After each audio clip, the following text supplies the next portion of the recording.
A gente vai conversar agora com Alberto Pfeiffer, que é coordenador geral do Grupo de Análise em Estratégia Internacional da USP.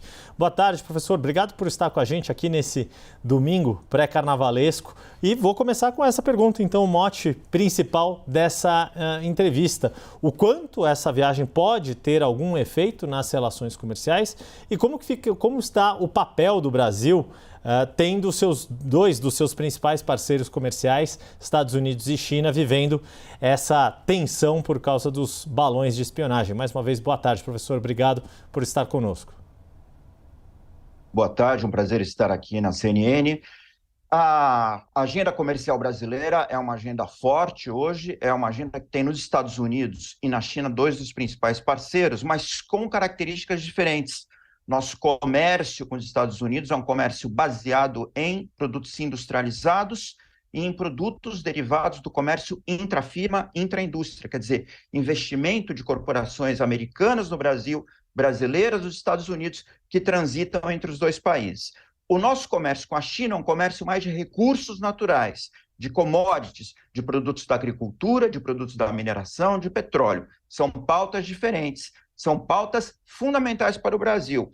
Mas essas duas pautas não são afetadas diretamente por esse episódio entre Estados Unidos e China, esse entrevero por causa do sobrevoo de artefatos aéreos que podem levar a alguma retaliação, como foi o abate deles, que pode levar à suspeição de espionagem de parte a parte. Isso já aconteceu anteriormente, também não afetou as relações com o Brasil. A pauta do Brasil é uma pauta principalmente comercial, econômica e tecnológica. Vamos lembrar que já houve uma grande disputa tecnológica, ou há ainda em curso, entre Estados Unidos e China, a questão do 5G. Essa sim tensionou muito a posição do Brasil, que tinha que ser escolhido um padrão, ou era um ou era outro, e o Brasil soube lidar muito bem com essa questão. Então, não chega a afetar, não. Pelo contrário, talvez seja até positivo, dado que o presidente Lula agora irá à China, então ele consegue se estabelecer num patamar um pouco mais elevado, por ser recebido por Joe Biden, por ser recebido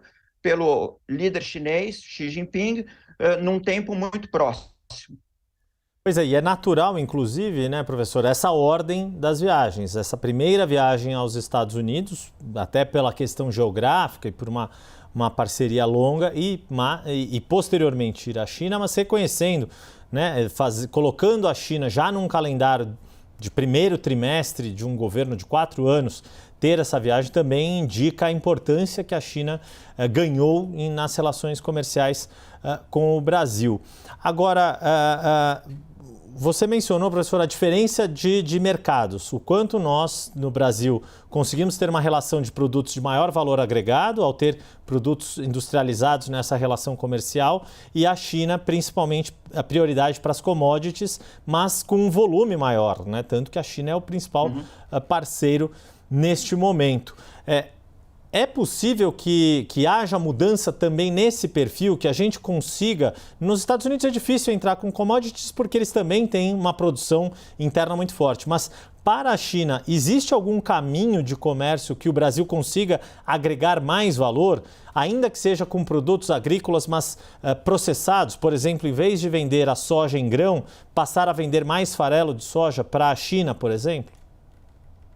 Bom, sempre depende do freguês querer comprar o nosso produto, né? E poder comprar. Quer dizer, depende das restrições internas, das definições estratégicas do próprio governo chinês, como de qualquer parceiro nosso, que prefere agregar o valor no seu próprio território. Então, eu não vou deixar de vender soja se alguém quer comprar soja de mim só porque eu gostaria de vender farelo. O chinês compra soja, eu vendo soja. Eu gostaria de vender farelo, gostaria de vender produtos mais processados, óleo, talvez o que é usado com a soja, que é ração animal, vender a carne animal processada, vender refeições semi-prontas. Imagina o tamanho do mercado chinês, seria muito desejável.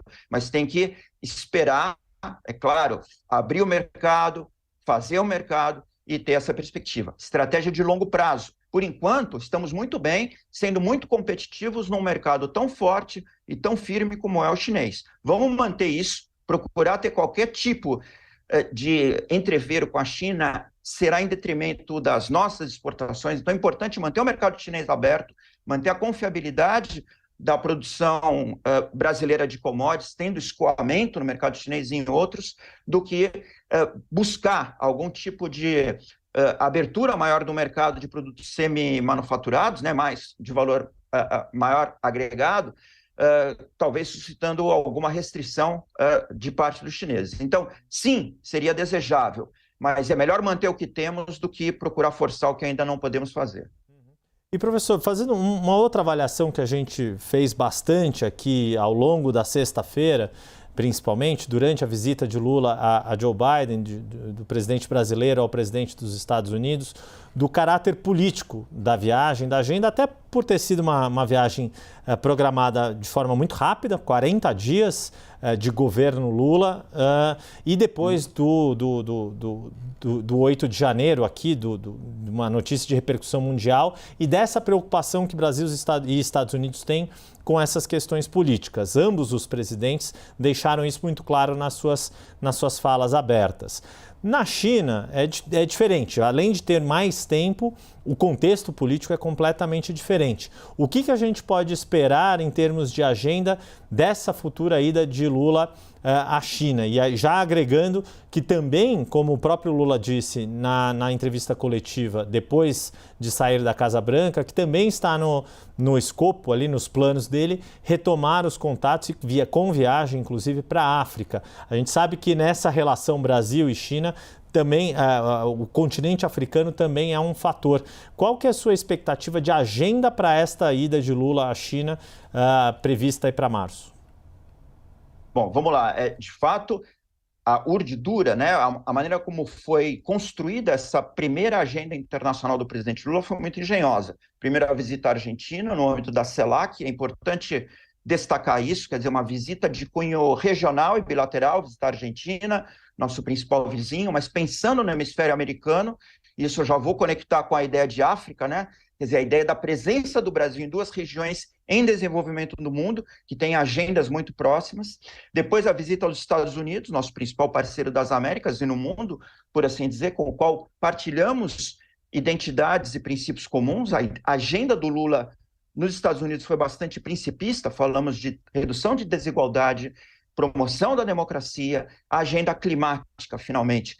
A agenda climática é a agenda que nos conecta à China, especificamente. É a agenda objetiva que o Brasil tem a oferecer ao mundo. O Brasil hoje se realça como um grande ator ambiental global, seja porque ele é detentor de ativos globais, ativos ambientais de repercussão global, biomas do tipo da Amazônia, reservas de água doce, a própria potencialidade da nossa agricultura, que é derivada desses recursos naturais, né, com impacto planetário, e a pauta ambiental, não precisa rememorar, é talvez a principal pauta transnacional contemporânea, a pauta da mudança do clima, do aquecimento global, da poluição das grandes cidades, que é um fenômeno que afeta muito a China. A China está muito preocupada com a contaminação do lençol freático, com a escassez de água doce. Lembrar que o Brasil não deixa de ser um exportador de água doce para a China quando exporta produtos da agricultura e da pecuária, né, no ciclo da água, no uso da água, com a poluição ambiental. Então, tanto para a China como para Estados Unidos, a manutenção das temperaturas ambientais, planetárias mais reduzidas, a redução do impacto dessas transformações climáticas é de fundamental importância até para o tema da segurança, para o tema da guerra, da defesa, né? Os efeitos climáticos têm repercussões sobre a agenda de defesa, que é a agenda mais sensível entre Estados Unidos e China, mas da qual o Brasil não participa diretamente. Então, a nossa agenda lá com a China hoje é uma agenda, em primeiro lugar, comércio, investimentos, economia, que é a agenda mais forte que nós temos com a China hoje, mas também é uma agenda planetária no sentido de verificar a viabilidade da implementação dos acordos climáticos planetários. Vamos lembrar também que a governança global ela está depauperada, ela perdeu capacidade de eficácia. A ONU não tem mais a força necessária para vetar, para cercear conflitos. Olha o caso da Rússia e da Ucrânia. Olha o caso da Venezuela, né, também, que é um caso de um conflito interno com repercussões regionais, mas com repercussões também internacionais, refugiados venezuelanos na Europa, na Espanha, nos Estados Unidos, enfim. O tema do comércio é um tema típico da Organização Mundial do Comércio, que também hoje perdeu força. Então ele virou, a agenda comercial tornou-se um tema mais da pauta bilateral, daí a importância da pauta comercial bilateral com os Estados Unidos e com China.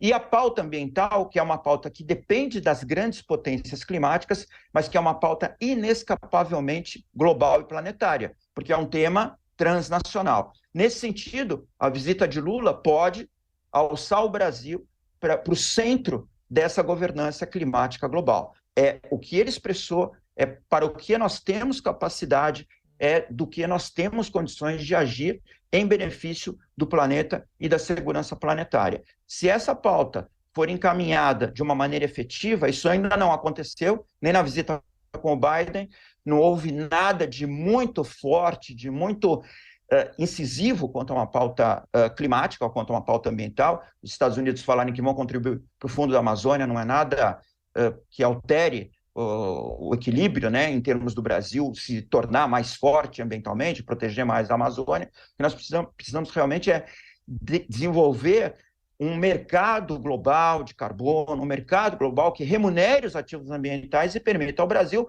receber de modo justo as compensações ou o que efetivamente tem direito por ser um grande detentor desses ativos ambientais de interesse planetário. Se conseguir avançar isso com a China, já será dado um grande passo. Sem dúvida alguma, e vai ser um passo importantíssimo justamente para o desafio dessa governança global na questão climática, tratando aí do país que mais desafio tem nessa questão da poluição, que é a China, e nós que temos a nossa questão das florestas aqui para preservar.